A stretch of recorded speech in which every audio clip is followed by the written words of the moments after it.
16 minutos pasan de las 9 de la mañana. Tiempo para abrir esta mesa de tertulia aquí en Business Conexión. Y esta mañana recibimos aquí en nuestro plató a Paolo Mezzà, socio de iCapital. Paolo, bienvenido.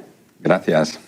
También nos acompaña Patricia de Arriaga, subdirectora general de Pictet Asset Management en Iberia y LATAM. Bienvenida, Patricia. Muchas gracias, buenos días. Y completando la mesa, Luis Merino González, director de renta fija y fondos mixtos en Santa Lucía Asset Management. Bienvenido. Muy buenos días. Bueno, como siempre os pido, para empezar, para ir entrando en materia, ya primera quincena de este primer mes de la segunda mitad del año corrida, ¿cuál es esa fotografía del mercado? Patricia, ¿quieres entrar? Bueno, para nosotros la foto sigue siendo positiva. Realmente, bueno, vemos que hay, bueno, pues un nivel de crecimiento que, bueno, en algunas zonas del mundo se está desacelerando, pero sigue siendo un crecimiento positivo, con una política monetaria que estimamos que ya está suficientemente tensionada y lo suficientemente apta para ser, digamos, modificada en los próximos meses por parte de los bancos centrales a la baja.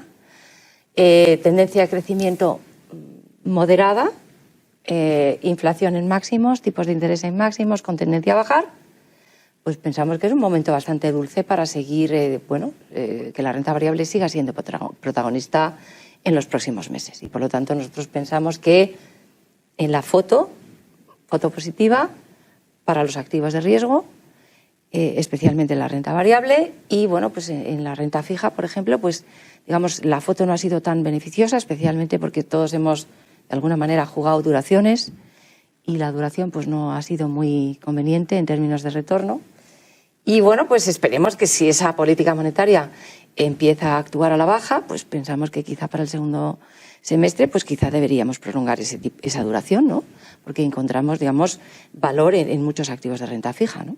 Patricia, ¿sentías así con la política fiscal expansiva también? Sí, yo creo que efectivamente la política fiscal es la que va a dominar, ¿no? Es la que está dominando.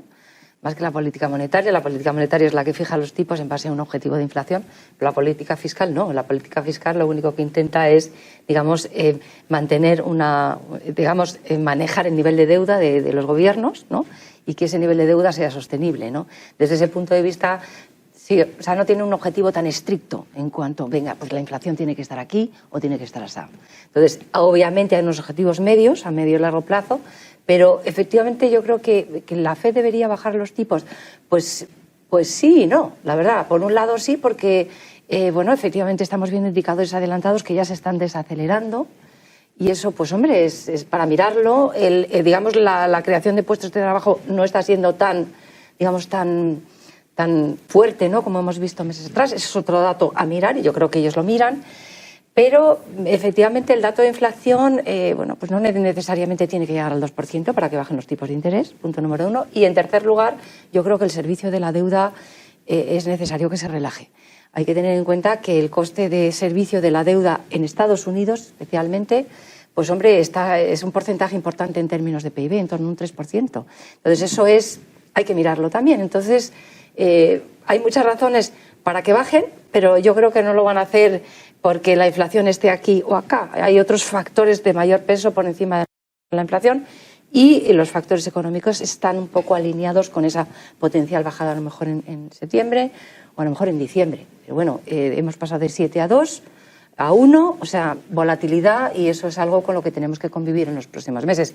Pero como hemos hablado antes, la tendencia es favorable y eso es algo que el ahorrador, el que tiene que invertir con asesoramiento, pues tiene que tener esa pauta en la cabeza de aquí a los próximos 6-12 meses. Yo creo que hay un componente importante de la inflación que se va a quedar, es más estructural que coyuntural, puesto que, como consecuencia, tú lo mencionabas, del COVID, todas estas disrupciones, ¿no?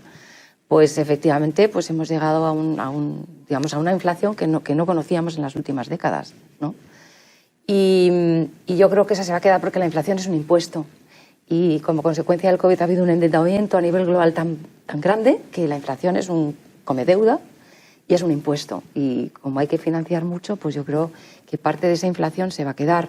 Entonces, para gestionar ese endeudamiento global, pues hay que mantener crecimiento por debajo de la tendencia, inflación entre el 2 o ligeramente por encima del 2, para que efectivamente la sostenibilidad de la deuda a medio y largo plazo sea factible. Por lo tanto, sin tener en cuenta factores contrarios, como es todo esto de la reindustrialización, el hecho de empezar a fabricar cosas en mercados locales, que eso va a ser un input, la falta de productividad, en fin, hay muchos factores que apuntan a una inflación más estructural, no para llevarse las manos a la cabeza, una inflación por encima del 2, desde luego, y es superior a lo que hemos tenido en las últimas décadas.